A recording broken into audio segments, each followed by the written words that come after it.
Hello, this is Daven Anderson, author and marketer for PDMI Publishing, LLC.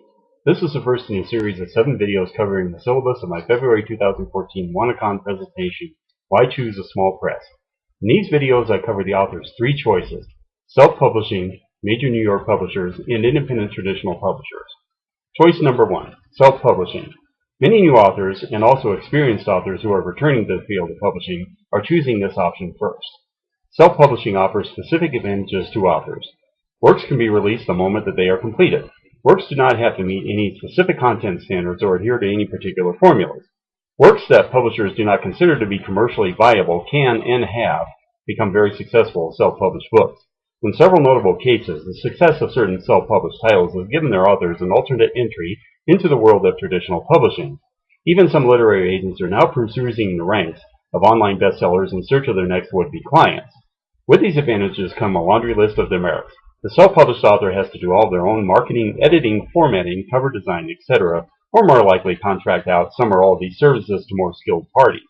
Many experienced self-publishing marketers place the author's upfront cost for a true professional-appearing self-published novel at $500 or more.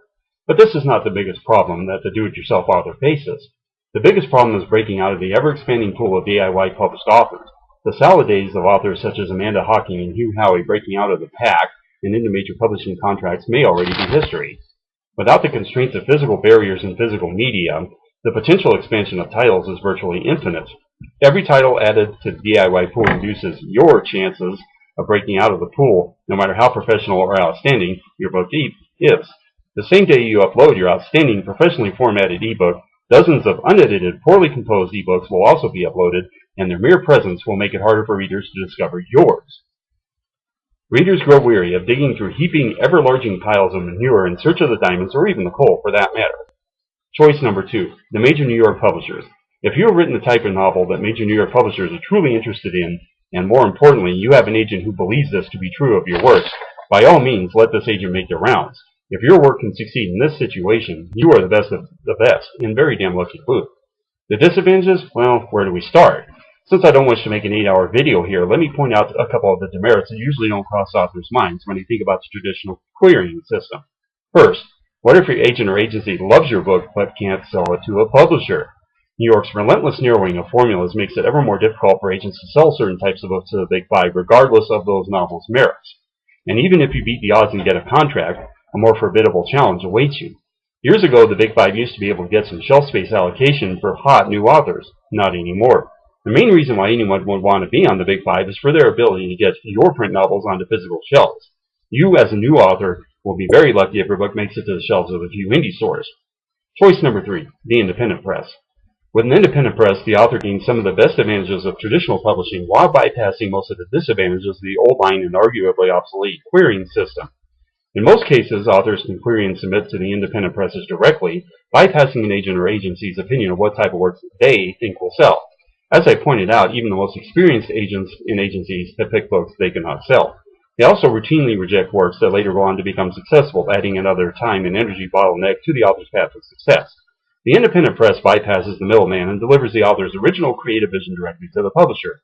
And once that vision gets there, the independent press is not hobbled by narrowing commercial formulas, the validity of which have been disproven by many recent successful works. If an independent press chooses to publish your novel and try not to bend it with an algorithmic formula, thus, the independent presses can take more creative risks than large New York publishers can. In this respect and others, the independent press embodies many of the qualities that the major publishers were once known for, but which no longer apply to the Big Five in today's world. Authors on an independent press do not have to go alone.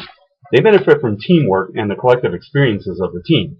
Professional editing, formatting, cover designs, and marketing assistance are just a few of the many important ways in which the teamwork of an independent press benefits all of their authors. The most important factor authors need to consider about independent presses are the size of the operation and what benefits said press can offer. The term independent press can mean anything from an operation run by a single person to a fully staffed professional corporation. And even the better of those smaller operations may be able to meet some of the author's needs very well. One factor the author must consider is how far they wish to take their work and how far the particular independent press can take that same work. If all you want, for instance, is for your book to have a quality cover design and formatting for printing on CreateSpace, there are many small operations that can do this job very well.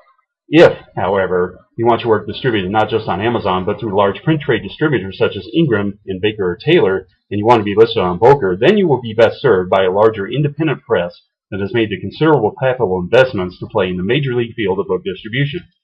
Whichever of these three basic publishing paths you wish to journey on, it is important that you research the advantages and disadvantages of each path and to be honest with yourself about your work, who it will appeal to, and how far you plan to take it.